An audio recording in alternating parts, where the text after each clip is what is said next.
சௌதர் கூறினார். ஜனமேஜயன் பரீக்ஷித்தின் மகன் தன் சகோதரர்களுடன் குருக்ஷேத்திரத்தில் நீண்ட யாகம் செய்து கொண்டிருந்தான். அவனுடைய சகோதரர்கள் ஸ்ருதசேனன், உக்ரசேனன், பீமசேனன் என்பவர்கள். அவர்கள் யாகம் செய்து கொண்டிருக்கும் போது ஒரு நாய் அங்கு வந்தது. ஜனமேஜயனின் சகோதரர்கள் அதை அடித்தனர். அது அழுதுகொண்டே தன் தாயிடம் சென்றது. தாய் அதை பார்த்து, ஏன் அழுகிறாய்? யார் உன்னை அடித்தது என்று கேட்டாள். அதற்கு நாய், ஜனமேஜயனின் சகோதரர்கள் என்னை அடித்தார்கள் என்று சொன்னது. தாய், நீ அங்கே ஏதாவது தவறு செய்திருப்பாய், அதனால் அவர்கள் உன்னை அடித்திருப்பார்கள் என்று சொன்னாள்.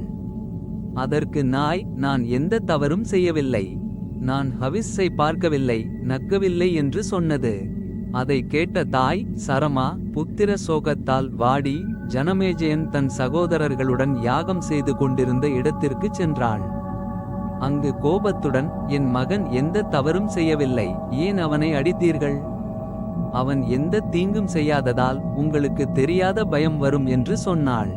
சரமா தேவி இப்படி சொன்னதால் ஜனமேஜயன் கலக்கமடைந்து வருத்தப்பட்டான்.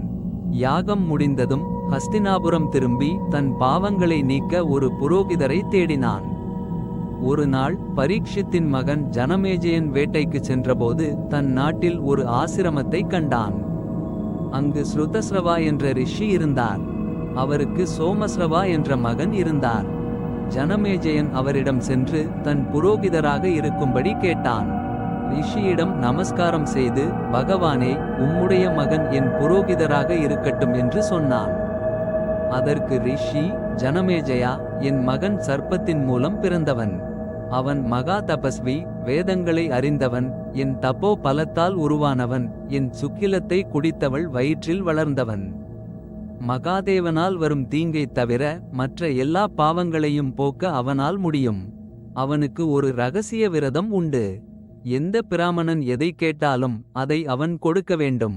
நீ இதை செய்ய முடிந்தால் அவனை அழைத்துச் செல் என்று சொன்னார். ஜனமேஜயன் அப்படியே ஆகட்டும் என்று சொன்னான். அவனை புரோகிதராக ஏற்றுக்கொண்டு தன் சகோதரர்களிடம், இவர்தான் என் உபாத்தியாயர், இவர் சொல்வதை நீங்கள் செய்ய வேண்டும் என்று சொன்னான்.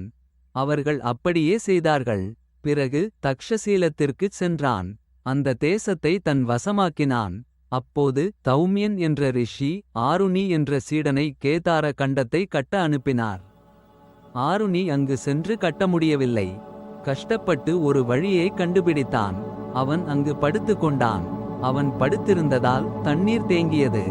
ஒரு நாள் தௌமியன் தன் சீடர்களிடம், ஆருணி எங்கே போனான் என்று கேட்டார். அதற்கு அவர்கள், கேதார கண்டத்தை கட்ட அனுப்பப்பட்டான் என்று சொன்னார்கள். உடனே தௌமியன், நாம் அனைவரும் அங்கு செல்வோம் என்று சொன்னார். அங்கு சென்று ஆருணியை அழைத்தார். ஆருணி குருவின் குரலை கேட்டு உடனே எழுந்து குருவின் முன் நின்றான். குருவிடம், கேதார கண்டத்தில் இருந்து வரும் தண்ணீரை தடுக்க நான் படுத்திருந்தேன்.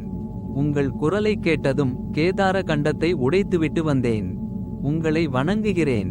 என்ன செய்ய வேண்டும் என்று சொல்லுங்கள் என்று சொன்னான். அதற்கு குரு, நீ கேதார கண்டத்தை உடைத்துவிட்டு வந்ததால் நீ உத்தாலகன் என்று அழைக்கப்படுவாய் என்று சொன்னார்.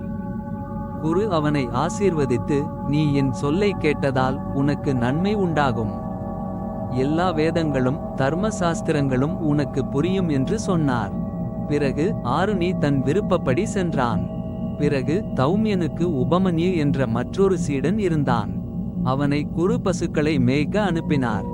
உபமன்யு பசுக்களை மேய்த்துவிட்டு குருவின் முன் வந்து நமஸ்காரம் செய்தான். குரு அவனை பார்த்து, நீ எப்படி சாப்பிடுகிறாய்?